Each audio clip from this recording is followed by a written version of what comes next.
The Dukes and Dice are brought to you by Tasty Minstrel Games. Check out all their awesome titles at playtmg.com. Welcome to the Duchy. It's time for another episode of the Dukes of Dice podcast, a proud member of the Dice Tower Network.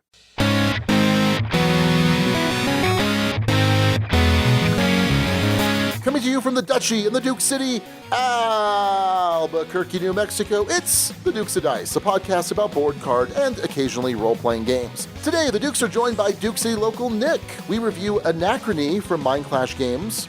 Then we discuss unique ways to use time in board games. And now, the Dukes of Dice. Hey everybody, welcome back to the podcast. This is Sean. And Nick. Welcome back again, Nick. How you doing, buddy? Pretty awesome. So this is episode 139, Mech Yourself Before You Wreck Your Future, courtesy Neil Hoffman. Of course, a play on words of check yourself before you wreck yourself. The typical sports chant, right? Yeah, absolutely. It makes a lot of sense because we're talking about Anachrony later with sending mechs out to get some resources and things like that. And you're trying to keep your future in check or in mech, so to speak. Checking it with mechs, via mechs? Sure, something like that. So every week we post our Dukes on Deck over in our Board Game Geek Guild, guild number 2008, where we get help from guild members to help name the episodes. So you can go check that out and help us out and provide some discussion points for other topics in the episode as well. And as usual, we'll go over the runners-up at the end of the episode. Indeed, we will. Real quick, before we jump into some game stuff, I want to talk about iTunes reviews. We would love to see some more iTunes reviews because that's what helps us to pop up in some search features of iTunes. So if you can go over there, give us a nice little review or whatever, just be honest, but preferably nice. Nice things are better, but say something, please. Yeah, it definitely helps us be visible. So when other people are looking for board game podcasts or they see a particular podcast they like and then they're like, oh, you should also check out the Dukes of Dice. It's got to feed their analytics. Yeah. Also, just want to mention briefly that we do have a Patreon campaign. It's patreon.com/Dukes of Dice. And if you want to go over there and help support the Dukes, we would greatly appreciate that. It helps support with ongoing subscription costs, hosting fees, upgraded equipment, and the sort. So definitely go check that out. We would love your support, and we're very thankful to all our amazing Patreon patrons. All right, well, let's jump into the episode, Nick. Want to talk about some board games? Most definitely. All right, well, what have you got on the table recently? So I've got a couple things at the table since you've last heard from me. The one I got to play this last Friday at our board game lunch was Russian Railroads. Yeah. And I hadn't played this before, and our buddy Gene suggested we bring it to the table. So Russian Railroads is a game for 2 to 4 players by, I'll try not to butcher these names, Helmut Oli and Lonnie Orgler, released in 2013 by Z-Man Games. So when I got it to the table, I played a 3-player with our buddy Gene and Matt, half of Wham. So just in general, this game, so you have 3 train tracks that you're trying to build up to Kiev, St. Petersburg, and Vladivostok, and a factory track at the bottom of the board. So it's a worker placement game to select your actions. You're buying tiles and buying train tracks via those worker placement actions. So what I will say about this game, that it was my first time playing it, that I thought was very interesting, is the scoring is cumulative, not like a lot of other point salad games that I've played, where at the end of each turn, and I think there's 7 or 8 turns in the game, you're scoring all the points that you see on the board.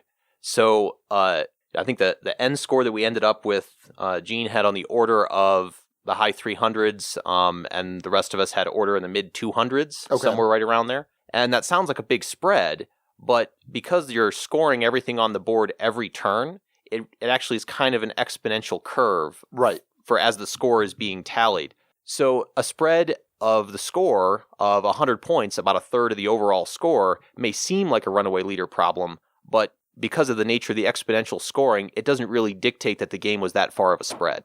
So understanding that can kind of help the end score and looking at what occurred and not feel like you got beat horribly. Right, and I know, if I remember correctly, I think Alex had some frustration because there would be those big spreads, but it's not, like you said, it's not necessarily arithmetic. It's kind of an exponential spread. I love Russian Railroads. I think it's a fantastic game. In fact, it was on my top 10 the first year, our first episode, when we gave everyone our top 10, it was, I don't know, I think it was like my number 4 or something. It's fallen since then. and I enjoyed it a lot. If I were to give it a rating, it would probably be a very solid 5 on our 6-point scale. I think that there's some problems with the main game where it's not solvable is the right word, but almost solvable. And there seems to be among players who know what they're doing, there's a race to do certain things in this game. And whoever can do that first will often win. However, I will say that the German Railroads expansion kind of fixes that. And I really enjoy this with German Railroads. We should play online because you can play it online too. That would definitely be a good idea. I think Board Game Arena has just Russian railroads, and I think is it Bois de Joux or is it Yakata that has German railroads as well? We'll check that out. I'll wager that Tabletop Simulator has it too because of the workshop user-created stuff. Yeah, probably. But I also have American Railroads, which was a small expansion. I think it's only available on the BGG store. There might be some other avenues to get it too, but I have yet to play that, and I'm really excited to see that. I definitely like to run it a few more times. And I think that Gene did kind of tee it up that people who play this game religiously sort of have that sort of, we're racing to a specific mechanic that will dictate who's going to win that game. Right. But because Matt, I think, had played it once or twice before a few years back, and I'd never played it before, and Gene didn't run down that track, I think, on purpose. Yeah. So it felt like a really good game. And we just played with the base game. Okay. So that was Russian Railroads by Z-Man Games. So the other night, we got to play a game called Cheating Moth, and it's also known as Mogul Moth, which I think is French and or German. Probably not and or. I don't know. Probably one or the other. One or the other. And this is from Dreimagerspiel, which they have this series of ugly animal games. So like Cockroach Poker, there's like Cockroach Salad and things like that. And they all have a very similar art style of these like vermin and insects and just gross animals. That's why they're called ugly animals. And this is a card shedding game where you are trying to play a card from your hand onto what was previously played. It's 1 through 5, and you need to play either 1 down or 1 up. So if I play a 3, Nick, you need to play a 2 or a 4, and the 1s and the 5s wrap around. However, cheating is in the title, and you are encouraged to cheat. If you want to drop cards on the floor, or if you want to put them up your sleeve, you are free to do that as long as whoever happens to have the monitor card doesn't catch you in the act. And if they catch you, then I forget, like you get some cards, or then you become the monitor or something like that. So we sat down. It was you, it was me, and it was Wham. It was Matt and Matthew, and they just posted another one of their condensed, straight to the point Wham reviews on Matryoshka over on dukesofdice.com. So go check that out. And as I was explaining the rules, Matthew's like, "And I'm done." He got up because it's just not his style of game. He refused to even pick up the cards. Yeah, I'm like, okay, so first you do this, and you do this. He's like, then you have to try and cheat. And he's like, nope, I'm out. So the three of us, you, me, and Matt, we wound up playing a game. And Matt started off as the monitor. And we were playing our cards. And there are certain cards will have special abilities as well. Like you have to slap. Oh, no, it was the slapping. When you had to slap a card, that's when Matthew was like, nope, I'm out. So if you play a particular card, everyone has to try and slap it. Whoever the first is to slap it gets some sort of benefit. So I think it's like the cockroach. When the cockroach went down, everyone needed to try to slap it, and the first person who slapped it got to shed an additional card or something like that. Yeah, something like that. So Matt was very focused on what were the special abilities of the cards. Like we went over them, but it was kind of weird because there was no cue on the card to remind you. And so you had to know what they were. And so he would keep looking at the rules as the monitor. And every time he did, I would just drop a card onto the floor. You would stick one up your sleeve. And then all of a sudden, he's got a hand of like 7 cards, and we had 1 card left. Because you can't cheat with the last card. Right. And so yeah, that was the game. I think when he looked up and had this look on his face, like, but I was reading the rules, and we're like, yeah.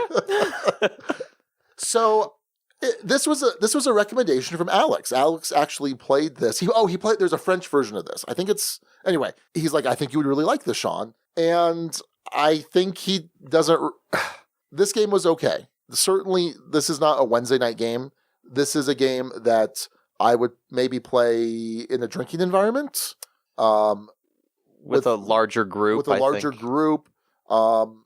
it was fine. And I'm sure that when Alex was playing it, in his journeys, he was probably playing in a drinking environment. You think? Yeah. So yeah, this was fine. It was fine. It was okay. The art was pretty attractive. I liked the sort of cartoony sketched bugs that were on each card. They were pretty cool. Yeah. So a very hesitant recommendation if you have a use for kind of drinking games, party raucous type games. I think this could fit that bill. Yeah. So, all right. Well, that's Cheating Moth. All right. So also this last week, I got a chance to get Pathfinder the Adventure card game to the table. So I played a couple of sessions of Rise of the Runelords. So with our buddy Len, we're trying to, the two of us, get through both Rise of the Runelords and Wrath of the Righteous. And we just finished up the last two adventures, or the final two scenarios of the base adventure. So I hadn't played this before. Len and I had been talking about how we like those kind of games and realized what we should try to do is just meet up over lunch. Since we both work pretty close to each other, it's pretty easy to work it out where we meet up at lunch, we play 1 or 2 sessions of it, and we just stash the game in his office. Nice. So the hope is that over the course of a year, we can actually just get like a full campaign of it, and we have all the decks for it. So for those of you that haven't looked into this game, it's essentially it has some similar aspects to Arkham Horror. I think the major difference is, as opposed to working through moving clues or tokens off of locations, in Pathfinder, you're trying to work through decks that are placed at each location. So those decks have in them monsters, henchmen, and then loot that you're trying to use to augment your character's deck. So addition to that, at the end of each scenario, you may have a reward that a permanent upgrade to your character, increasing hand size or increasing deck size, etc. So definitely you're leveling up an RPG character essentially. Right. So it's basically imprinted a RPG sort of mechanics onto a card game. Yeah. Very, very exciting. I like the fact that as you progress, the pool of equipment, monsters, and loot grows as you open up the additional packs and add them in. Yeah. So I wouldn't quite call it legacy, but definitely there's a progression to it. Legacy light. Yeah, legacy light. and resettable, right? Yeah. So I will say that the setup and teardown is a little on the fiddly side because you're setting up a lot of different decks, and you've got the location decks are defined as you set up the game. You can't just keep them set up from game to game. But we have a ton of fun with it, and because the mechanics are relatively simple, it can be a time to sort of chat while we're also pushing these characters through. The way we're choosing to play it is each of us are playing 2 characters, so 4 characters going through the adventure, and I think we're going to run that way through both these campaigns. So how are you doing it? Because you're playing Rise of the Runelords, which is the first game, and you're playing Wrath of the Righteous, which is the third game. Right. So how are you? Are you just switching off one week to the next? So we're going to go through Wrath of the Righteous completely. Okay. And then switch to Rise of the Runelord completely. Gotcha. So we'll basically run one set of characters through the first box, and then use a different set of characters to go through the third box. And the reason why we ended up doing it the first and the third boxes is Len had most of the first box, and I stumbled onto an amazing deal at a Barnes & Noble for the third box. So I think the third box and 5 of the 7 box expansions for it in total cost me $45. Yeah, that's kind of a steal. So having never played the game and just heard a couple of good things about it, for $45 I couldn't lose. Yeah. And then ordered the other 2 boxes and sort of completed the set. We'll see if I can convince myself not to buy an insert for it, but something tells me that may be in the shopping cart. Yeah, so I love Pathfinder Adventure Card Game. I mean, it's been in my top 10 every year since we started doing the podcast, and I anticipate it will probably stay there, even though I haven't played it recently, and I'm jonesing for this game. I mean, we talked about the app version during our app episode a couple weeks ago, but there's just something so satisfying about playing the real-life version and the tactile nature of it. So good.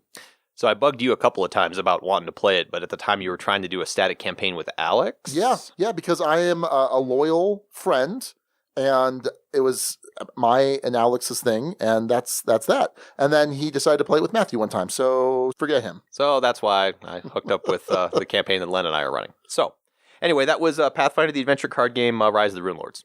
All right, well, speaking of Alex, I got to play some Baseball Highlights 2045, first mention. This was Dukes of Dice date night. We were actually waiting for you to be our third wheel.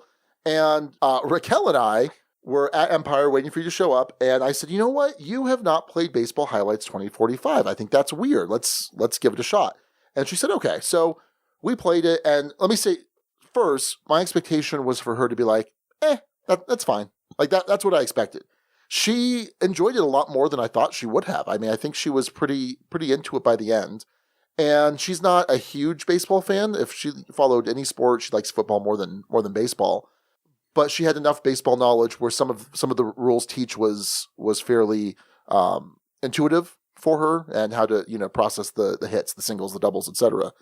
And at first, I think it came across as a little too simple for her, because I think when you don't quite get the interplay of the tactics and the responses and the tempo of the game, it could just be like, oh, well, I just play this card and I do this, and you play this card and do that. And I think by the end of the third game, so we started to play a 3-game series and then going into the World Series, and you showed up, I think, at the end of the first game of the World Series. Right. And so I won all 3 games of the mini games. I won all 3 of those, and we did the deck construction, the deck buys. And she really enjoyed it. I won the first game of the World Series, and then we played one more, and she was able to pull out that game. So able to pull out that game. I think she handily handed you your Tookus, as I recall. No, by 1 run. She had me by 1 run. Even after we figured out the knuckleball rule? Yeah. Oh, okay. Yeah. It was still one run. But yeah, no, this is still a 6 for me. I think this game is fantastic. I'm very excited for it. We may be doing a tournament at Rocky Mountain Gaming Vacation. Oh. Because we'll have Mike Fitzgerald there. I know Tony is interested in that. I think we'll have enough people that we could do that if we wanted to. And so I wanted to have Raquel play it to at least see if it'd be something she'd be interested in. And she really likes it. So I was happy to see that, and I'm sure Alex will be very happy to hear that. So that's Baseball Highlights 2045. All right, so the other thing I've got to the table recently is I finally got Race for the Galaxy to the table. So this is a 2 to 4 player game by Thomas Lehman. Rio Grande Games published it in 2007. So this is an engine builder, and it hits a lot of marks for me. I've kind of wanted to play this with somebody who's played it before, and I couldn't quite convince Sean to teach it to me because I think I recall him saying this is one of his most favorite games to teach several times. Yeah, something like that. Or the opposite of that. Yeah. I think I showed up at Empire and there was only a few people around, and Gene decided to sit down and teach it. So Gene has pretty much every part of this game. It's one of his favorite games. And he's a really good rules explainer. So didn't miss any nuances. But in general, you're doing engine building with cards as an action selection mechanic via cards with an auto-follow mechanic. So the actions that I choose and the other player chooses, both players are doing all those actions that hit the table. You have a little bit of a benefit to the action if you're the one who chose it, but you're sort of on the same pace as the other player. It has an interesting, you may look at what the other player's tableau shows and decide not to play an action because you think they're going to play it. Right. Now, I've only played this at 2. We played it with the base set. Gene recommended adding the first expansion, which balances out the military versus commerce path to victory a little bit. But I really enjoyed it. Pretty cool game. Yeah, so love this game. Obviously, we reviewed Jump Drive last week, and I'm so on Jump Drive. I gave it a 3, and it was kind of a hesitant 3, although it has a purpose. But regular Race for the Galaxy and then Roll for the Galaxy, I love both of these games. I did mention that Race for the Galaxy has an app coming out soon. Very, very soon, in fact, available for both iOS and Android. In fact, if you have a chance, go over to the YouTube channel where I'm doing these daily vlogs, and that's where we're kind of talking about some more of the news. And I did mention it, and I showed some screenshots of it, so you can check that out for the app, which will be coming out, I think, in May. And you can sign up for the beta now. That seems like a really, really good solo game, especially if the AI or the network compatibility is well done. The AI is supposed to be really killer in this game. I'm forgetting, they did AI for another game that was really solid. I'm blanking on what it is now, but it's supposed to be a really solid AI. So yeah, I'm going to play so much of this solo against the AI. It's going to be amazing. I'm so excited. All right, so that was Race for the Galaxy by Rio Grande Games. All right, last one I'm going to talk about is Animals on Board. This is an Eggertspiel and Stronghold game designed by Wolfgang Sentker and Ralf zur Linde. This was an interesting kind of a refinement of the I split you choose mechanic. So it's a simple set collection game. I mean, I would say this is definitely a family weight game, a light, maybe light medium, probably closer to light. And what you're trying to do is collect 10 or more animals on your arc. You each have these arcs. And if you're able to get one of an animal type, you score whatever point value is printed on it. And I think it ranges from, is it 1 to 5 or maybe it's 2 to 5? 1 to 5. Somewhere in there. If you have 2 of an animal, you get nothing for the pair because Noah comes in and steals them from you or something. So you want either one animal or you want 3 or more animals. If you have 3 or more matching animals, then those are each worth 5 points. So that's really where the points are at. Now, what's going to happen is you put out a certain number of animals out in the center available for people to take, and one of them happens to be face down, which just adds a little wrinkle to the game. Now, on your turn, and we'll go around in turn, you can either purchase a group of animals or you can split the group of animals. Now, initially, you start with 1 resource, I believe, and every time you split, you'll get an extra resource. So eventually, you're going to be able to buy a group of animals that's, 2 or 3. But when the game starts with like 10 animals out in the center or however many number it is, that's hard to do. You're not going to be able to do that. So what you'll do is you'll go in and say, okay, I'm going to split these 10 animals into a group of 5 and 5, or maybe a group of 2 and 8. And then the next person takes that group of 8 and splits them into 4 and 4. And then the next person maybe takes that 4 and splits it into a 1 and a 3. So you keep doing that until finally someone says, okay, I'm going to make a purchase. They have to pay resources equal to the size of the group, and then they're out of that round. And the animals are then hidden, so you're not quite sure what everyone has unless you've got a really good memory.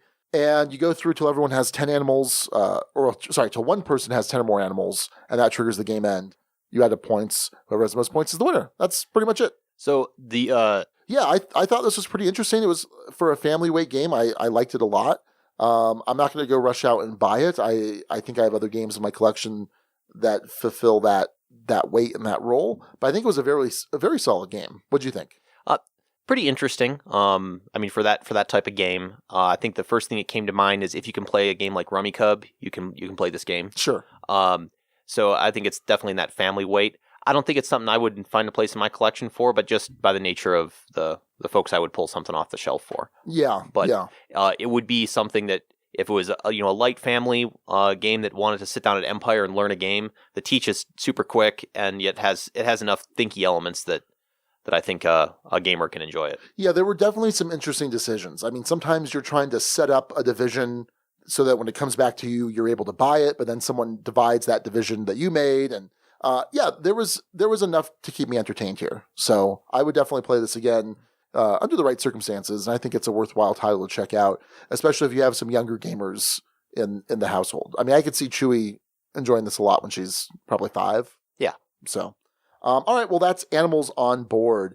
Now, we're not going to go over to the news this week. Something that we're trying to do is be a little bit more on the ball with news over on the YouTube channel, like I mentioned before, talking about the Race for the Galaxy app. We're discussing a lot of Kickstarters and news on the daily vlog, the Dukes of Dice Daily. So I'd encourage you to go check that out over the YouTube channel. You can just search Dukes of Dice. You'll find it there, and check out the vlogs. So yeah, we'd definitely appreciate if you guys were to subscribe and even click on the get notifications option. And we're kind of trying to do some interactive stuff with the Dukes of Dice Daily. So there's definitely some things that you can do over there in the comments that are interactive. So go check that out. There will not be one up this Monday because I'll be traveling out of town, but we'll have one up Tuesday, and there's a bunch to take a look back at. But yeah, we're going to try and do more of the news over there, so it's a little bit more timely, I guess. Yeah, I think getting a news snippet every morning for a 5 or 10 minute vlog. Yeah, I try and keep them short. I'm trying to keep this last one I did. So I did one on Friday night where I took the gamer personality profile quiz, and it was 14 minutes. It was a little bit longer than I had intended. I didn't realize how extensive the questionnaire was. I'm like, I'm gonna do this real quick, and no. But yeah, most of them I'm trying to keep in like the 5 to 10 minute short. I think shorter the better for just a quick consumable little news thing and something to interact with the audience out there. So. All right, well, that's going to do it for our recent plays. We're going to head on over to our featured review. If only we could go back to 2 days ago before your dad lost his keys and steal them. Well, why don't we? Because we don't have time, dude. We could do it after the report. Oh, yeah. Where should we put them? How about behind this sign? Okay. Whoa, it worked. Right. So then when we're done with the report, we have to remember to do this or else it won't happen. But it did happen. Wow. It was me who stole my dad's key. Excellent! So today we're talking about a game that puts that scene into action where you can get resources from the future, but you better make sure that you're able to fulfill them later. Otherwise, you'll create some horrific paradox and somehow become your own mother and father. It's Anachrony. Today we're talking about Anachrony, published by Mindclash Games. It's designed by Richard Amon, Victor Peter, and David Turksey. This is a worker placement game. There's some resource management here, but there's also a time track, and you have to kind of manage what you're doing throughout time. So the world has changed. It's the 26th century, and New Earth is slowly recovering from the Day of Purgation, the day that a mysterious, catastrophic explosion shook the entire planet. However, we also know that there is another impending disaster. There is an asteroid, a meteor that's headed for New Earth, that it's something that we all have to prepare for this new cataclysm. And so to do this, we're going to be getting different resources. We're going to be building some buildings to give us new abilities and new action spots that are exclusive to us. We're going to build some super buildings, which are just that. They're these super projects that are even better than the regular buildings. We're going to be recruiting some new workers and eventually preparing to evacuate our faction from the board. Now, we start the game with certain types of resources, and there are these blue resources, yellow resources, gray resources. They're like titanium and various things. There's also water. There's a time resource, and we have to send out our workers into the wastelands to get certain things done, to go out and get new workers, to go out and get new resources. To do that, we use these mech suits, these exosuits, which protect our fragile human workers, and we have to be able to power these mech suits up. So there's another energy resource that you have to have, and if you play with the asymmetric powers, because there's both an A and a B board for your player boards, you're able to potentially pay other resources to power up your suits as well. So you have to balance what you're using to pay to power up the suits versus what you're going to need resources for to do other things. Now, when you send out these mechs, you're going to send them to some spots that can get you some resources. You're going to send them out to build buildings. You're going to send them out to recruit new workers.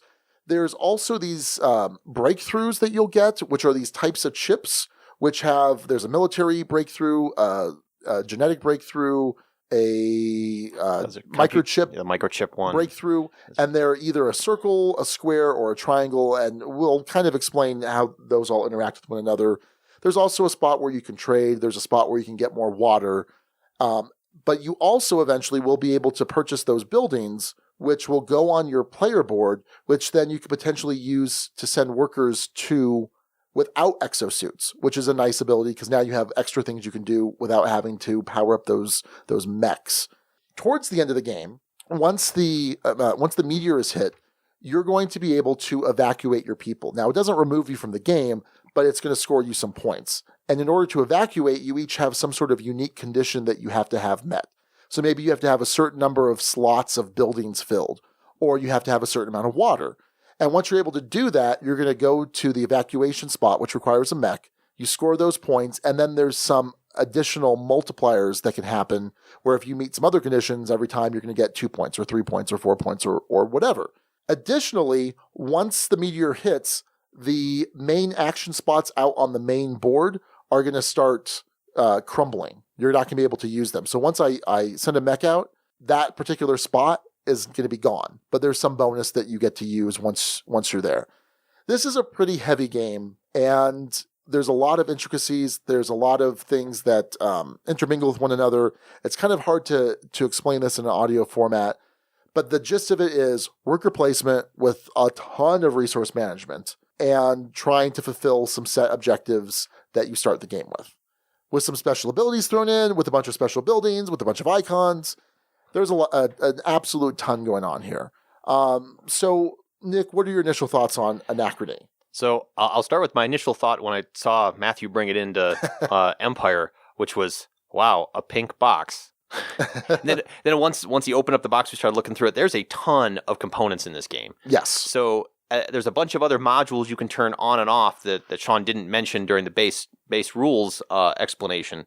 But as you're going through it, I would say that it's super complex, but not complicated. Yeah. So there's a bunch of individual pieces that, if you're familiar with worker placement games, will click right away. Absolutely. But there's so many different types of those little scoring mechanisms or action selection mechanisms that are buried in there that's why I say complex, not complicated. So the other thing that was clear to me as we began to set up the first game was this is a table hog. Oh, yeah. Like, this is not something you can play on a small coffee table. This needs a lot of space, regardless of player count.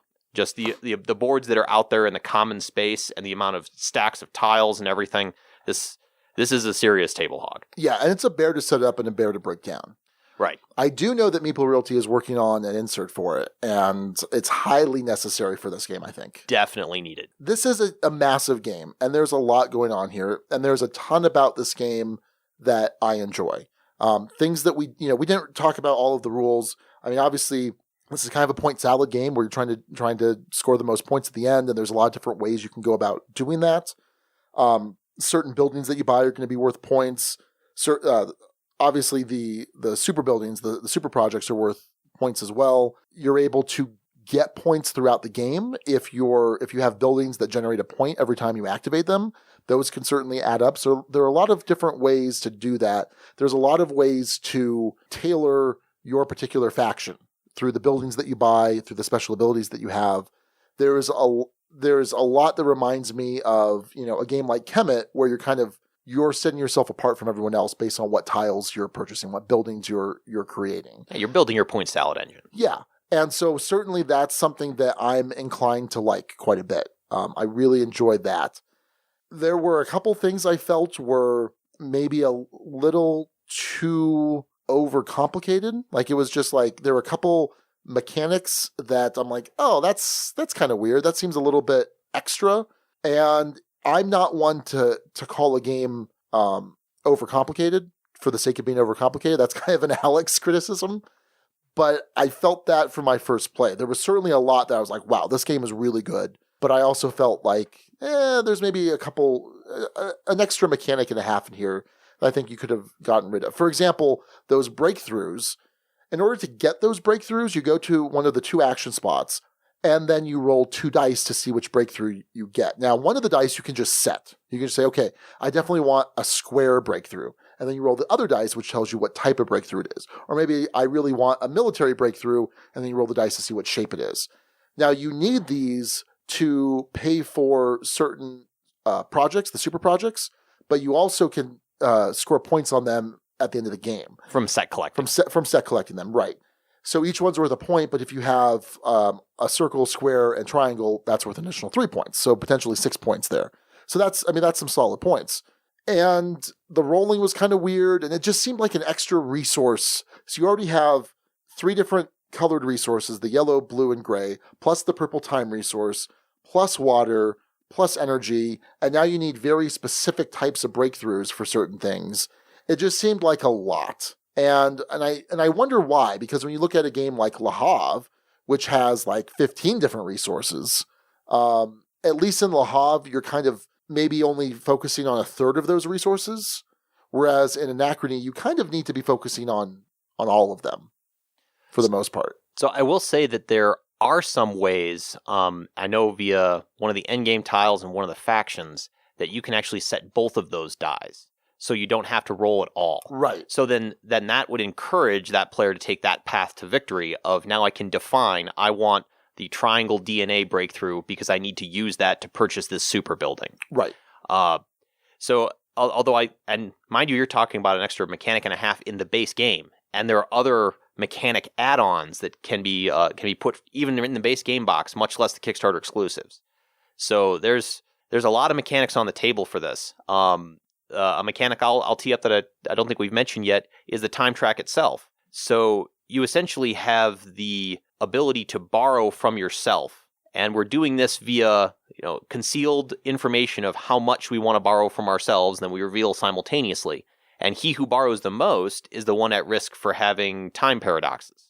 So if Sean and I are choosing to hidden reveal what we're going to borrow from ourselves for this particular, generation, I may reveal I'm borrowing 2 things, Sean's borrowing none. Now I have to work off these 2 paradoxes, or each turn I'm creating ripples in time, I think is how they describe it. Yeah. that can lead to bad things happening on my player board. So this can also be a scoring mechanism. So creating these ripples and then solving them is one of the ways to advance a scoring track. Right. I think the other mechanism that I don't think we touched on is the fact that the worker placement spots are rarely completely exclusive. So you have a couple of spots where we can both go to the same spot, and all the other spots have multiple spots that do the same function. Right. Past the first one, you may have to pay a little bit of water to be able to go there. But it didn't feel like, oh, Sean took the one build spot this generation, I'm screwed. Mm-hmm. Another thing that equates to a scoring track, again, another mechanic, is this resting of your workers. So at the end of a generation, your workers don't all come back from what they did ready to go. Some might come back ready to go next generation, but most of them will come back tired. And then you have to rest them into active status. So there's two ways to do this. You either sacrifice points to do it for free, or you spend water and a worker to wake them up happy. So there's another point track that's moving back and forth. So let's talk about the rulebook a little bit. This was something that I was actually taught by Eugene, which was helpful. The rulebook is pretty dense, but having gone back through it, I think it's a pretty solid rulebook. It is very clear. The explanations and examples they give are really solid. I mean, there's a couple little corner cases that you might miss from the rules from just a quick reading. You definitely need to pay attention, but I think it's a really solid production. It looks good. And like I said, I think the examples they give are just really good. They're really clear. Be prepared to spend a good chunk of time going through this rulebook. Preferably, if you can find someone to teach you, even better. So I opened the rulebook a couple times during our plays to look up a few corner cases. In every case, I was able to find it. Yeah. So it was relatively intuitive, like, oh, I need to go to the building section. And in the building section, it talked about all the corner cases involved with building buildings. Mm-hmm. So it was pretty straightforward to find those couple of questions that would come up. Right. Now, the components in this game, we should talk that we were playing with a Kickstarter edition of this game. And so It's going to be a little bit different than the retail version. Now, I will say that there were some upgraded Kickstarter components that we just didn't use. So the main game for the resources has these little cardboard chits, whereas there are some upgraded components that are these clear acrylic cubes, which we didn't use the cubes because they're actually kind of worse. They're like pandemic cubes, right? Right. And they're really pale, like they're really opaque, so it's kind of hard to tell the difference in the colors. Mm-hmm. So we didn't use them. We wound up using just the regular cardboard chits that came with them. There's also minis. They're the mech suits, and they have little slots where you put your worker in them. And you have multiple workers. You have engineers, scientists, administrators, and then geniuses, which are kind of wild workers. And what's cool is that they all have certain restrictions or bonuses based on where they're going and what they're doing. And so I thought that all of the different cardboard chits were really nice quality, nice thickness.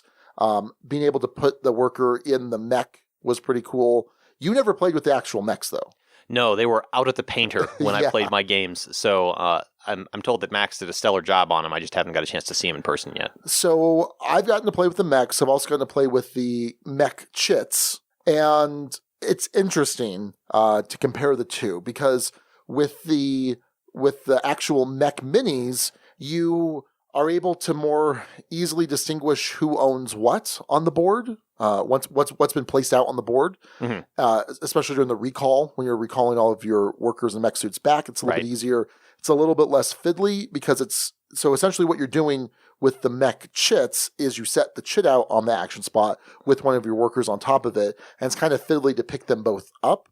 However, with the mech suits on the table, the minis on the table, it can kind of start to, because they're big, they're really big, so it can start to kind of interfere with what you're able to see and what's happening, and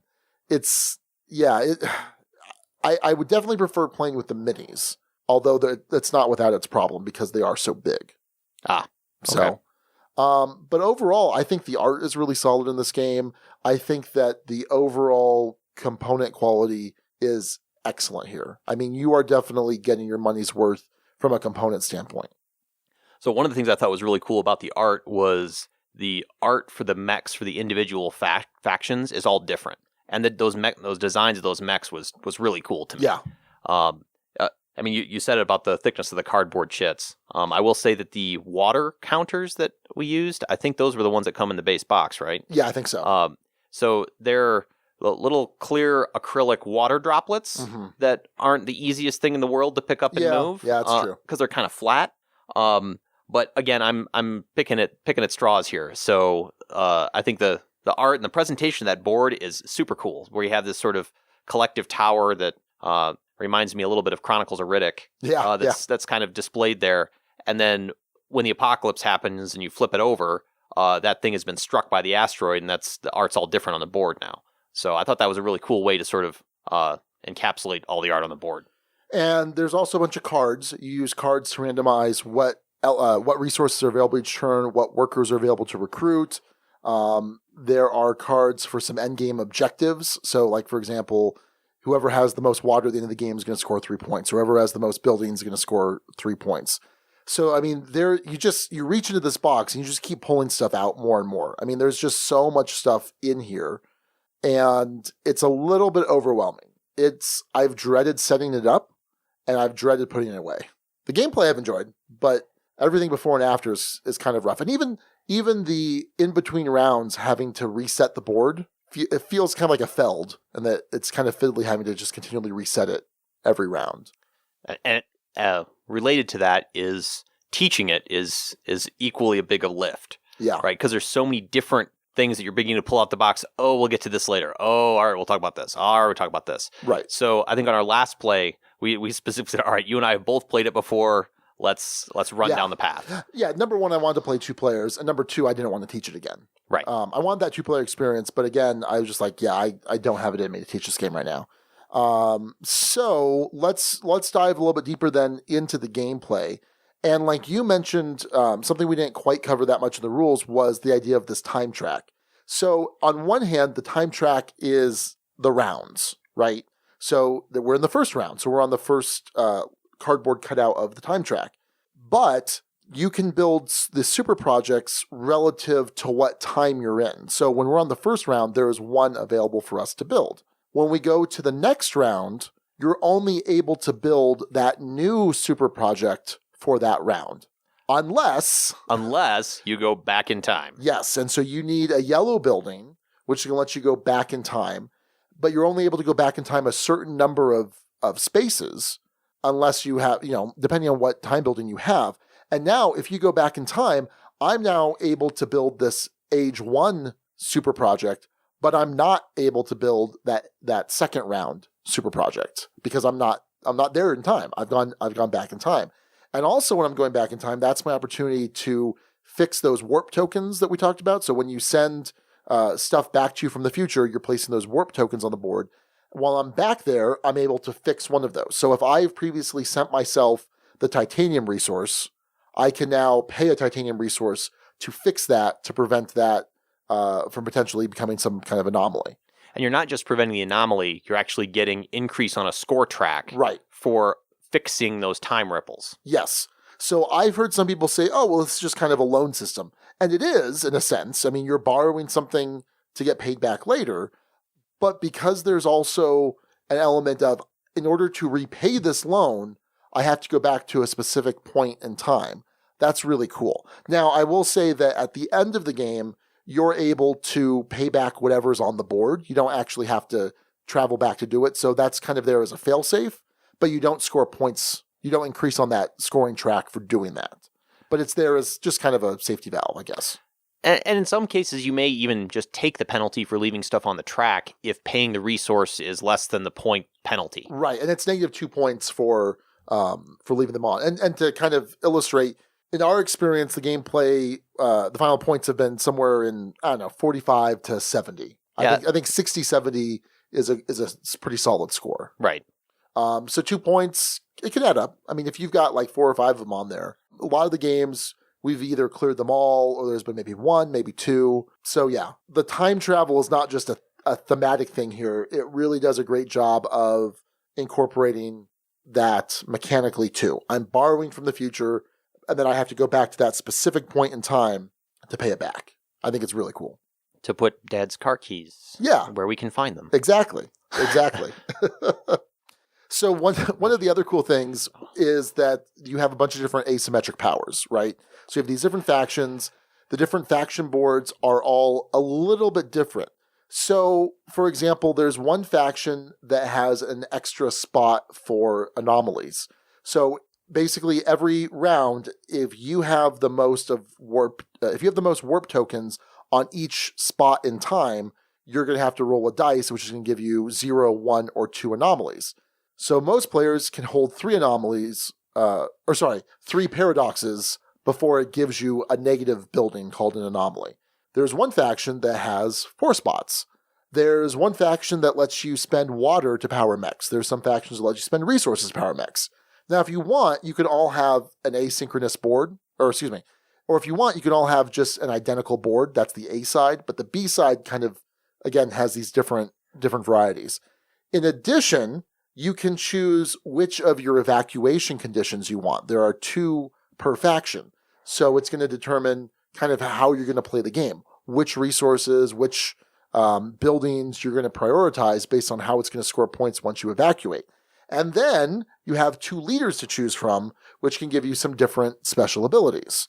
So a ton of asymmetry here, and I think a ton of variability as well. So even before you start the game, you can make those decisions on what your evacuation condition will be and what your leader ability is going to be that is going to drive what you need to do during the game. Yeah. So I think the first game that we played, I left the time track almost completely alone. And I just built things as we went. And I don't think I borrowed from myself more than once or twice the whole game. Right. Because my particular evacuation goal was, I think that was to build super projects. Mm-hmm. No, that was my point multiplier during evacuation, was having super buildings. Right. So I just concentrated on the technology and the super buildings and didn't really gain any points on the fixing time ripple track. But even out the gate with that asymmetry, you're starting down different paths. Yeah.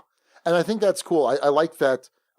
It doesn't necessarily put you on rails necessarily, but certainly you know what your objectives are. Plus, there are 5 different endgame objectives. There's a deck of those, and so you're seeing different ones. And there's even a variant where you can draft those objectives for what's going to be there at the end of the game.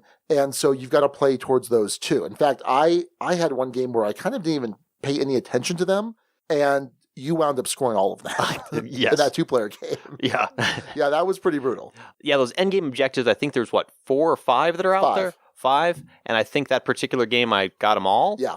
For 15 points, basically. Right, which is a pretty big swing. Yeah. And even in the 3-player game we played, I wasn't paying a ton of attention until the very end and kind of went, ooh, like those could be mine if I do a few little things near the end. So they felt a little bit like the kind of like the milestones in Terraforming Mars, right? Oh yeah. So they're things that are related to what you're doing, but unless you're looking at them, somebody else is going to snag them. Yeah, I definitely think you have to pay pretty close attention to them. Some of the add-ons that came in the base box will add additional boards in the common area. So what was the add-on that we played with in the 2-player game? So there's the Doomsday module, and this adds another player board, and this will potentially move the impact either closer or farther, depending on kind of what you do on this Doomsday board.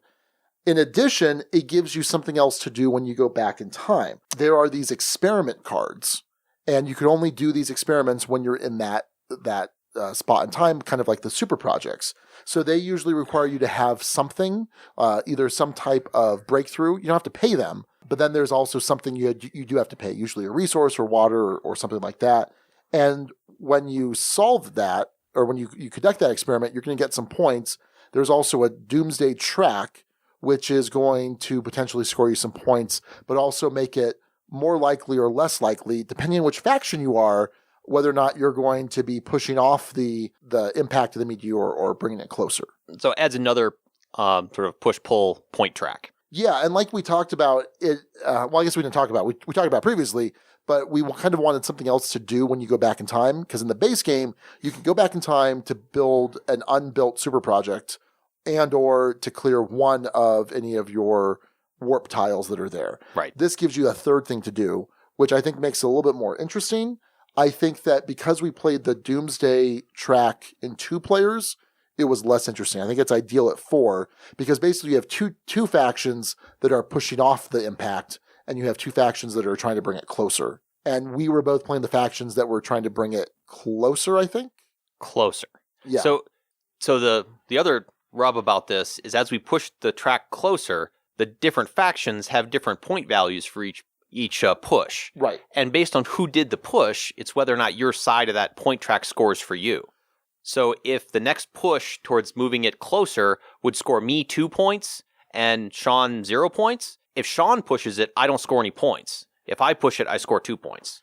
And there's also a solitaire mode. There's the Chrononaut module, which we didn't get a chance to play. Eugene had mentioned he'd played it, and it's kind of a nice little puzzle. There's also a variant with an alternate timeline. So, like you had mentioned before, Nick, there's a part early on in each round where you decide to place 0, 1, or 2 of your warp tiles to get extra resources to send back. And normally you just reveal, you put them down there, and they're warp tiles that need to get fixed later. However, there's the flip side to the timeline where in turn order, you're now placing these down to get some kind of bonus. Or penalty. Right. So it might incentivize you to say, oh, well, I know I'm going first, so I'm hopefully going to get at least, this bonus and maybe this penalty. But depending on how many you play or I play, like let's say that you're third, I play my 2, and if the second player plays 1, you're going to get exactly what you want. But if they play 0 or they play 2, now you're forced into taking something you didn't want. So the other wrinkle to add to there is you can actually place a warp tile with no benefit to you. Right. In that situation, because you're either trying to push someone out of the placement area they want, or you just want it for the ability to go back and solve it for free. Yeah. So one of the things I really appreciated about this was that after the impact, the game kind of fundamentally changes. You're trying to now, you're now potentially eligible to evacuate, and the world is collapsing around you because every time you use one of the 6 main action spots on the board, that spot goes away. The capital is collapsing. And I think that's really cool. And it's going to kind of tie into our theme discussion here, but it's just such a fundamental difference on how the game starts to play, right? The options are kind of crashing around you, and you even have less mechs available to you. Right. So you're seeing a situation where it could just be 1 turn, or it could be 3 or possibly more turns based on where people choose to place their limited number of mechs. Right.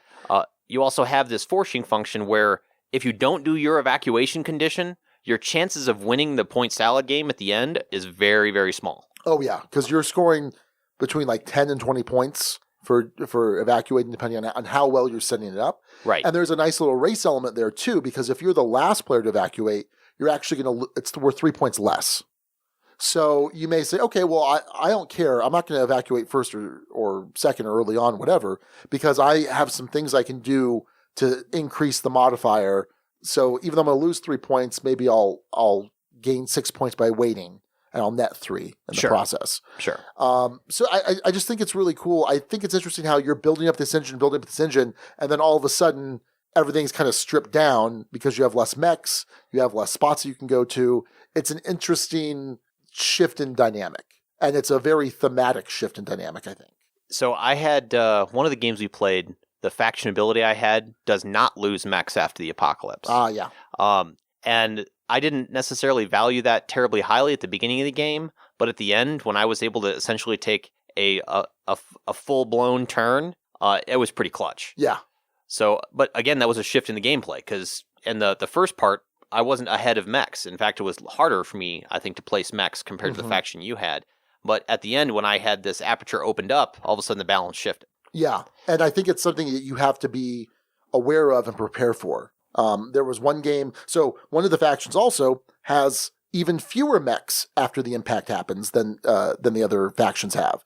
And I wasn't prepared for that. And I was like, oh, a lot of turns you're powering, 3, 4, 5 mechs. And now I have this turn where I'm powering 1 or 2 when I really need to power at least 3. And it's interesting as well because depending on the number of mechs you power, the fewer you power, the more water income you get.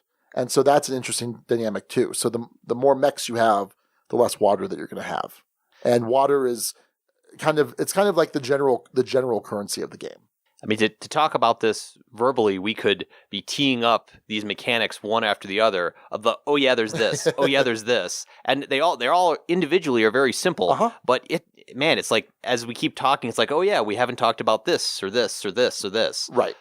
So I guess getting to the end game scoring. So predominantly your score is made up from your evacuation score, your buildings, and your position on tracks. Right. And then any previously earned scoring point chits. Yes. I think that in general encompasses the majority of the point total. Super projects, if you have negative points, if you have the anomaly buildings that, they're not really buildings, but they take a building slot. Right. Those all definitely play a factor. And then, like you said, the score tracks. So basically every time you solve that anomaly, every time you avoid a paradox by fulfilling a warp tile, you're moving up on that track. Every time that you pay to revive your workers, you're moving up on the morale track. Alternatively, you can just get a ding in morale and go down. But so yeah, there's a lot to consider here. There's a lot of moving pieces in the end game scoring, and it's kind of difficult to kind of tell where you are. I mean, you can certainly say, oh yeah, I've got some good points here. I've got some good points there. I'm probably going to win this particular objective. But I haven't felt, and I've looked for it to try and get a feel of where we're at, because you can also decide when the game's going to end. The game ends automatically at the end of round 7, but it can end early if you're able to basically use up those 6 main actions on the board for the capital collapsing. Because once those are all gone, that can also end the game. So There was one game where I said, okay, I can end the game.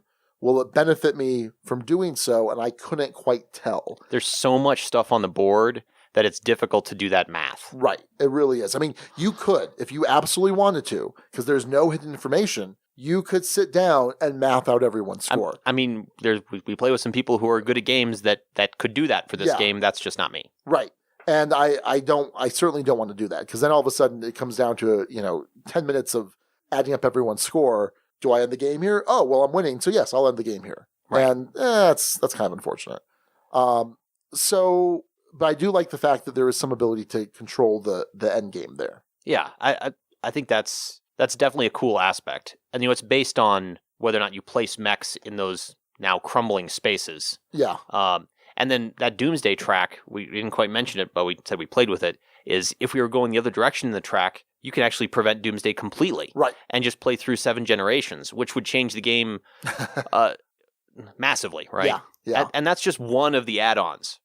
and we're just talking about the add-ons that are in the main game. So these are in the main rulebook, but the Kickstarter version also has additional modules that we didn't even touch, because we just want to talk about what you would presumably get in the retail game. I'm not sure about what their availability is going to be for the extra modules, but I'm sure they're going to become available. I don't think they were exclusive to Kickstarter. I'd have to double check that. I don't remember. Do you think this is a thematic game? Yeah, I'm a big fan of the theme. Yeah. I mean, for me, a theme acts like a multiplier up or down for the score of the game, and this would definitely benefit the game for this theme.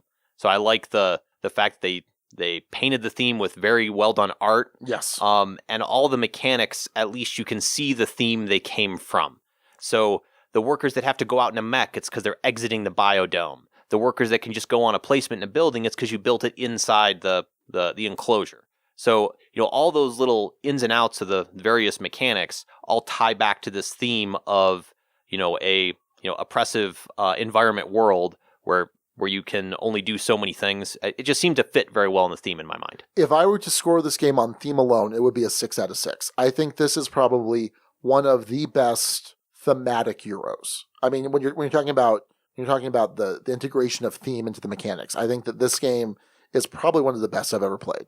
Yeah. I think in that regards, it's fantastic. I mean, there was no mechanic where you looked at and went, they clearly threw that into mechanical balance. Yeah. Like every mechanic was tied to some part of this theme. Even the breakthroughs, which I talked about, where you're kind of rolling dice to get those, even though I think it's kind of a little bit of an extra mechanic that's kind of unnecessary, it makes a certain amount of thematic sense because, scientific breakthroughs, I mean, they're called a breakthrough, right? It's all of a sudden this thing just happened. All of this work went into it, and you were able to finally achieve this knowledge through sometimes luck, because a lot of scientific breakthroughs actually happen by happenstance, by accident. You basically tell this scientist, go off in the lab and research something related to genetics. And he comes back, I found this triangle genetics. Yeah. Right? Right. And it's like, well, we weren't asking you to do that. It's like, well, that's what I came up with. And all of a sudden it's like, hey, we've cured polio, Right. know?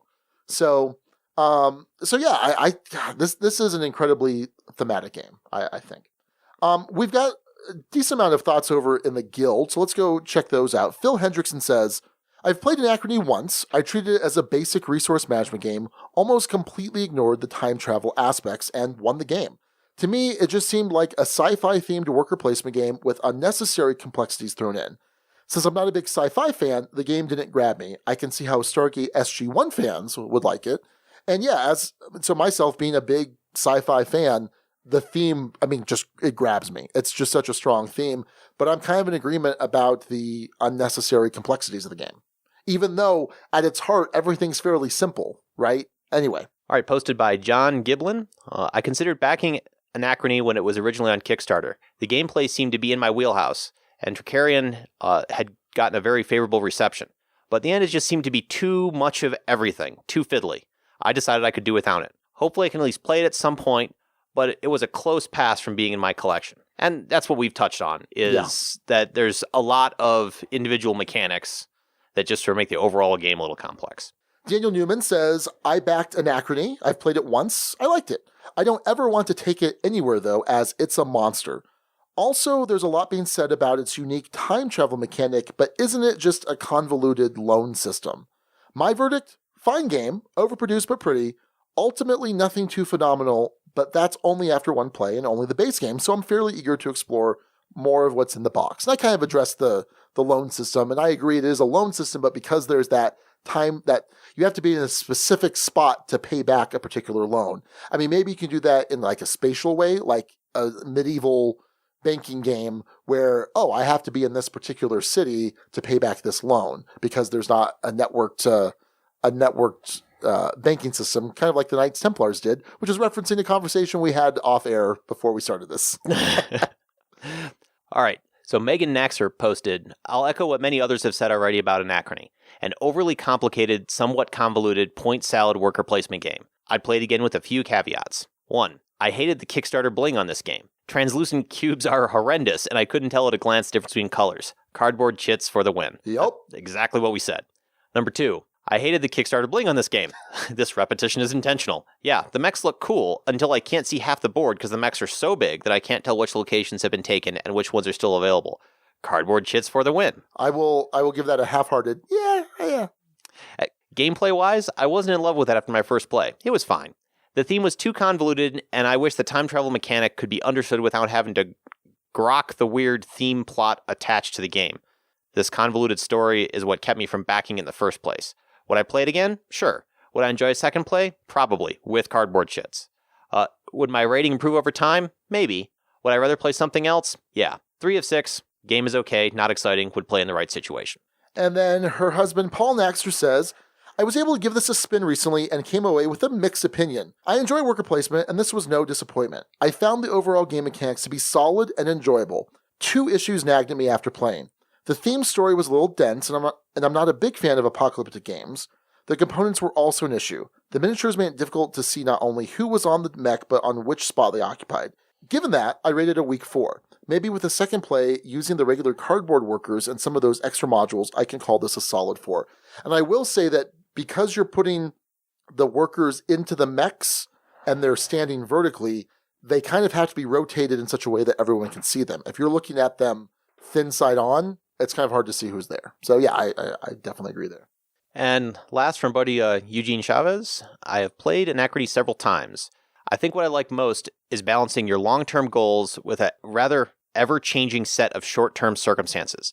The theme is a little wonky, but I've done fine with a quick, there's an asteroid made of time travel minerals coming, where factions competing to be the dominant group in the disaster aftermath. I think that's enough. All right. Well, thanks to the Guild for posting some thoughts, and it seemed like for most people, it was a little just too overcomplicated. And I think that's where I'm going to wind up too. there is a lot to like about this game. And I have enjoyed my plays of it, but I wasn't necessarily excited or eager to get it back for more plays for the review.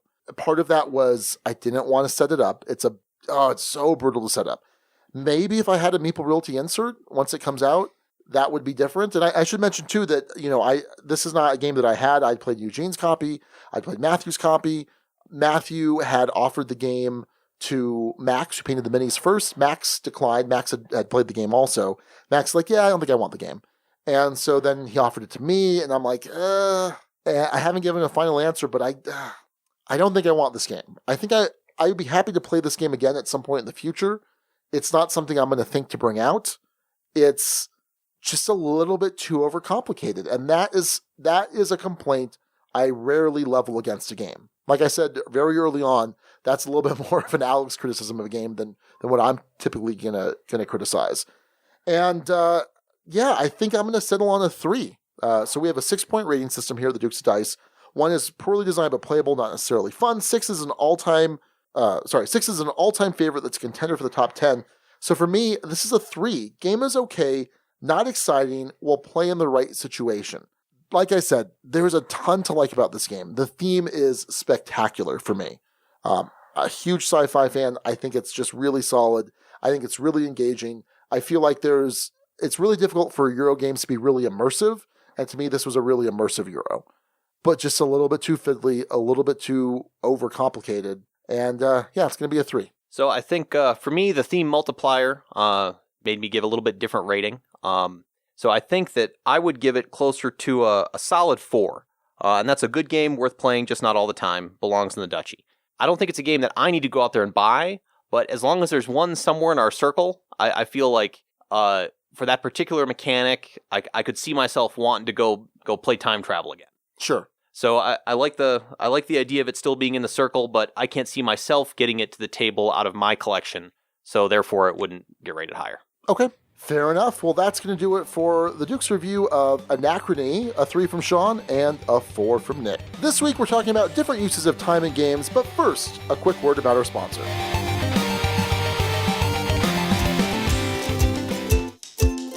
Nick, I've got a very important question for you.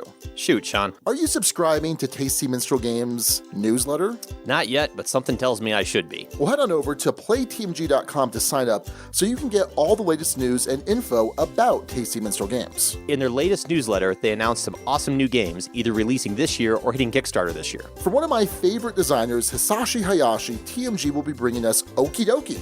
In this game, the players work as a team trying to put on a music festival comprised of several different performers. This will be available sometime in Q2. Flow of History is a condensed civilization game with a unique bidding mechanism. Expect to see this on Kickstarter soon.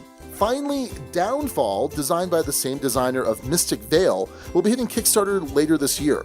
This will be TMG's first minis game, which will feature area control, card drafting, and simultaneous action selection, plus a futuristic setting where the Earth is in near ruin with humanity facing extinction. Be sure to check out all of Tasty Minstrel Games' other awesome titles at playtmg.com.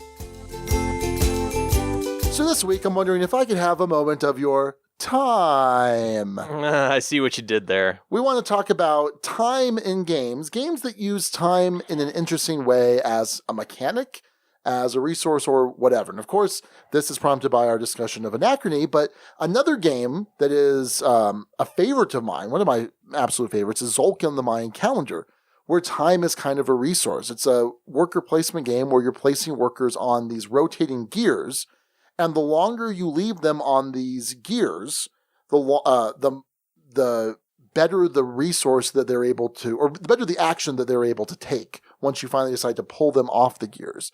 And so you're kind of investing them. You're letting them accrue, the value of their action accrue over time. And so I think that's an interesting thing. And of course, there's a ton of different time travel games. There's games like Tragedy Looper, and of course Time Stories, which is probably the most popular of all the different time travel games. And just being able to kind of do things in loops is a very interesting concept. So I just kind of want to take some time to talk about different ways that games might use time. What do you think, Nick? So, unfortunately, all the games that you just mentioned I haven't played. Okay.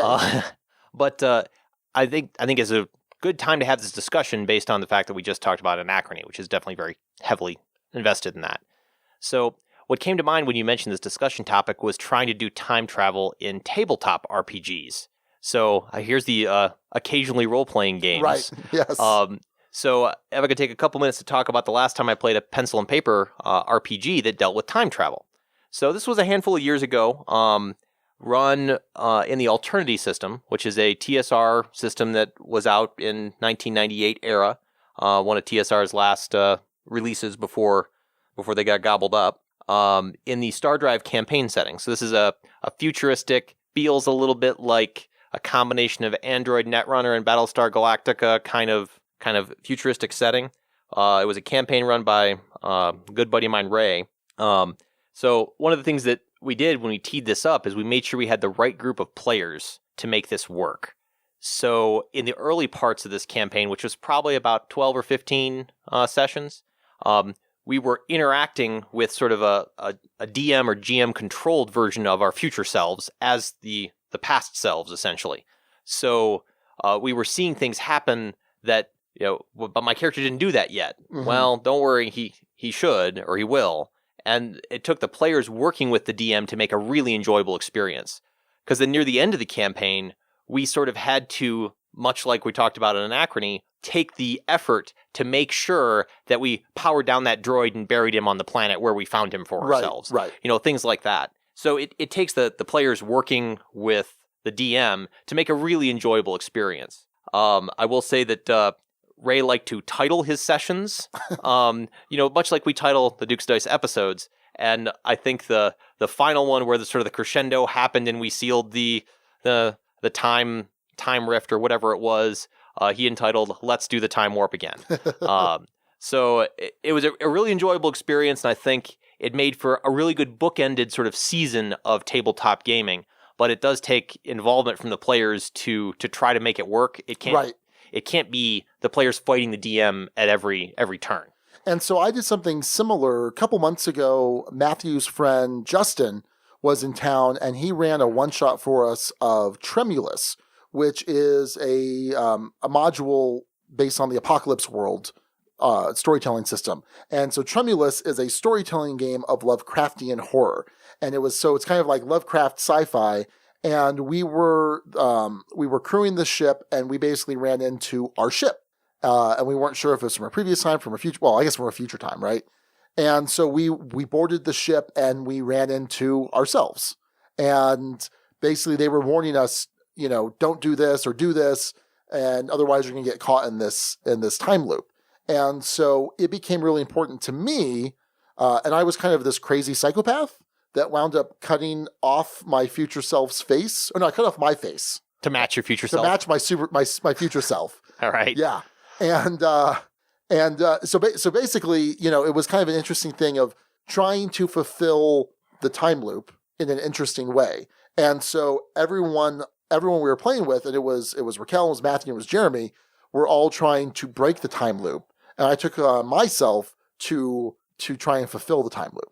Oh, that's interesting. Yeah. So it was definitely interesting. I was trying to keep us in this loop where everyone else is trying to break free. Well, and it takes character, or the players that are playing characters, it takes their effort to make that work. Right. Right. So if you weren't in a psychopathic way trying to make sure all the dots connected, the game would have fell apart, right? Yeah. Yeah. So I found that an interesting tension. I thought that was a lot of fun. So over in the guild, Steve O'Rourke, the Namefather, says, as a mechanic, my first thought is time tracks, as they are used in games like Patchwork and Thebes. The player farthest behind on the track becomes the active player. It forces you really to try to manage that resource thoughtfully. You can slow play to increase the number of actions you get in one go, or you can go all out for a big turn, knowing that you'll turn over control of the board to your competitors for a long while. In Thebes, it works thematically as time spent gathering research knowledge and time spent digging for artifacts. I love this mechanic. So other games that use this are Glenmore, Francis Drake, the first half of each round uses that. I think it's such a cool mechanic. Oh, Takedo. Takedo is a great example too. Oh, yeah. And I think it's such a cool mechanic because you say to yourself, okay, I need to jump ahead to this spot, but I'm going to give up a bunch of time in doing so. And in Patchwork, as you're quilting these pieces, you're painting buttons, but it's also this idea of it's going to take me this long to sew this patch in to my quilt. And I think someone mentioned too that, well, you can also think of it as thread instead of time. And I think that's interesting, but I like it more as a concept of time. How much time is it actually taking me to do this action? And I just love that. I think that's really interesting. All right, so Phil Hendrickson, yeah, what we just mentioned, he says, Patchwork uses time, oddly, as a timer for the game. Thematically, the timing resource could just as well have been called thread, but works just as well. Granted, the game design is quite simple, but it does use time as that sort of expendable asset to place pieces down, right? Right. So Royce Calverley mentions 3 games. He mentions Village, Seasons, and Macau. And I think he's spot on with all of these. So in Village, every action takes time. You can occasionally do the action faster or slower by using different resources. One of the primary strategies of the game is to manipulate your time usage so that as your villagers age, they will die off in the most beneficial way possible. In a perfect world, a villager will die off just as you have exhausted their potential usage and a position where they will forever be written into the Village Chronicle. And yeah, Village is, I think, a fantastic example. I've played this once. Matthew owns a copy. I really want to play this again. I think it's really cool. Have you played Village? I think I played it once in one of the evenings, Wednesdays, months or 2 ago. Yeah. I don't have a distinct enough memory of it, but... He also mentioned Seasons, which uses time in an interesting way. Clever players will manipulate the dice to speed up or slow down time for various bonuses. You can repeat certain card bonuses, for example, at the end of a season, or get a better trade-in value for crystals to get new cards. And you can try and stick slower players with unplayed cards. So Seasons is a fantastic card game. It's a tableau building game. There's some dice drafting. I mean, there's a ton going on here for what's really kind of a simple gameplay. And basically there are 4 seasons to every year. And in each season, you're going to have different exchange rates for different types of resources. And also, as different seasons trigger, you may get these different bonuses, like you mentioned. You can do things to change the time track, to go back in time, but just by the basic mechanic of which dice you're selecting determines how quickly each season is advancing normally. Really cool. You haven't played Seasons, have you? No, but it makes me think of No Siesta, actually, based on how you advance the track of the endgame track, how many hats you choose to dedicate there. Yes. That's just the way you described it, that's what came to mind. Yeah. And then finally, Macau. Macau uses time when choosing resources. The further you wait to get your resources, the more resources you will get. And he calls it sort of a proto-Zolkin. But if you wait too long, you may be forced to lose points for not getting your cards out fast enough or having empty spaces in your windrows. And this game is, it's really cool. I've only played it once. I picked it up at Dice Tower Con a couple years ago. It was a Grail game for me, and I don't know why I haven't played this more. But the way that the windrow, so it's this little circular, it's not a rondelle, but for a point of reference, kind of think of a rondelle. And depending on how you're putting resources into it, will determine how many of those different types of resources are available to use. And so there's definitely a time function there. Okay. Man, I need to play Macau again. Raquel's been jonesing for a Zolkin game, for a Feld game, and we need to play Macau again. I've definitely never played that one. Yeah, It's really good. It's really straightforward and kind of streamlined in a lot of ways. So BJ from Board Game Gumbo, if we're talking about time as a resource or game element, how about My Village? Certain actions cost more time than others, which causes the life cycle to move faster. I love how a player has to balance the choices between efficiency or importance of the action versus the racing movement towards the graveyard. So I haven't actually played My Village. My understanding is kind of like Village, the dice game, which is something I'm certainly eager to try. And I know it has some of the similar core mechanics, or at least a familiar adaptation of them from Village. Village is really solid, and My Village is something I definitely want to try. To kind of wrap this up, what is it that you think makes time as a resource or as a mechanic an interesting or compelling thing to add to a game? So it's unique compared to something like we're talking, wood, livestock, metal. We typically think of resources as being things that we can imagine in our head as being a concrete thing. Mm-hmm. Whereas time, has no substance to it in terms of the typical pool of things we think of as resources in games. Yeah. So even when you're talking about money, I mean, that equates to something physical. Sure. Whereas time doesn't have you can't monetize time normally. Yeah.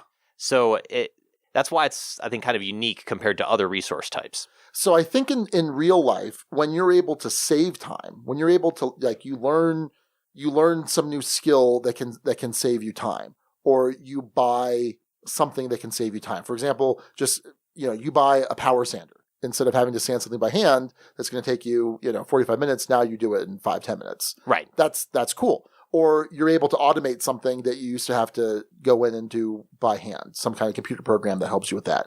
Or, you write some script that automates something. Or, I don't know, to me, the concept of learning something that's going to save me time to allow me to do other things is really cool. And while there's not necessarily a direct translation from that into a board game, I think that just the concept of being able to manipulate time in some way, either speeding things up to end the game faster because it's more advantageous to you, or even just going back in time and redoing something. Or I like that idea of manipulation because that's not something that we're necessarily able to do in real life, right? I mean, we can certainly draw things out, or we can find ways to speed things up, but ultimately we're not really speeding things up or drawing things out in a temporal way. And how many pop culture things in the sci-fi and fantasy realm deal with time travel? I mean, there's this little series called Doctor Who that's been around a while. You look at let's see, Quantum Leap. Yep.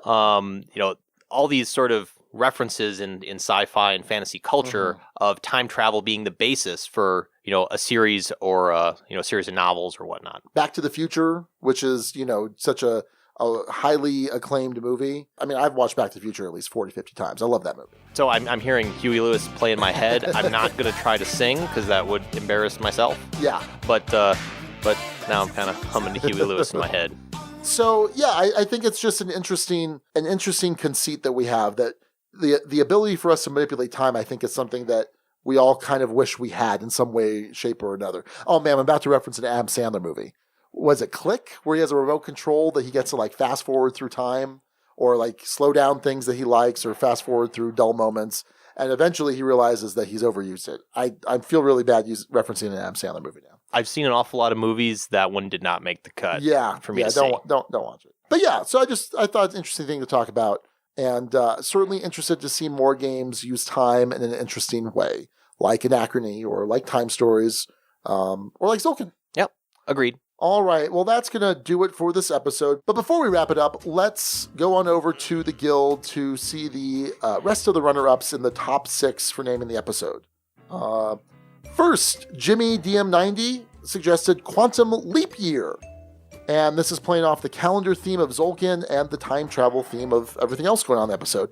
And I love a good before and after. Quantum Leap, Leap Year, Quantum Leap Year. I think that's fantastic. Good job, Jimmy. All right, from Neil Hoffman, we've got Let's Do the Time Walk Again. Yeah. Of course, that awesome Magic the Gathering reference. And also Let's Do the Time Warp Again from Rocky Horror Picture Show. And something I didn't talk about in the discussion, but, Time Walk was the first card in Magic that let you take another turn. And it was way undercosted. It was 1 blue and 1 colorless mana, which is ridiculous. But basically, you take another turn. And the concept of a turn is time. And then finally, they came out with Time Warp, which is, I think, 5 mana, 2 blue and 3 colorless, which is a much better cost for that. I love taking extra turns in Magic. I love it so much. Well, I can't describe to you how much I love it. That's how you win games in Magic, by taking extra turns. Well, yeah. So, Nathan Messler suggested Future Semi-Conditionally Modified Subinverted Plagal Pass Subjunctive Intentional, which is a type of grammatical tense from Hitchhiker's Guide to the Galaxy. Here's the quick explanation.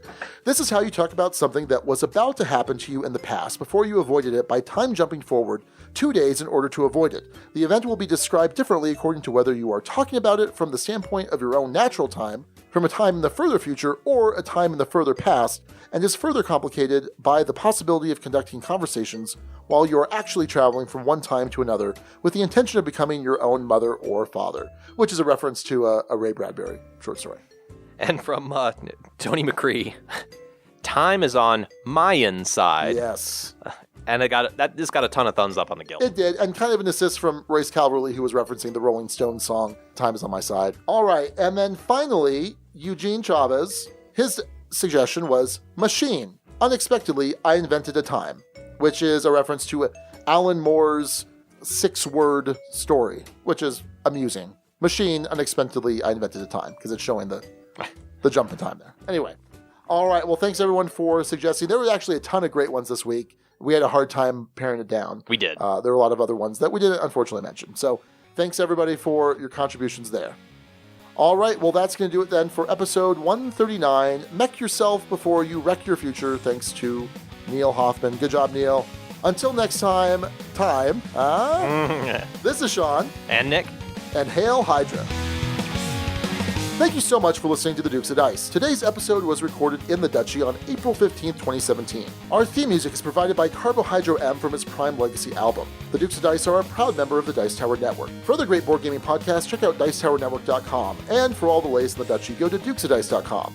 Find us on Twitter at Dukes of Dice, join in conversations of our Board Game Geek Guild, find us on Facebook, and subscribe to our YouTube channel. Thanks to Guild member Jeff Epner for production assistance. And thanks to our sponsor, Tasty Minstrel Games. Check out all their awesome titles at playtmg.com. We'll see you back here next week. Until then, as Alex would say, game on.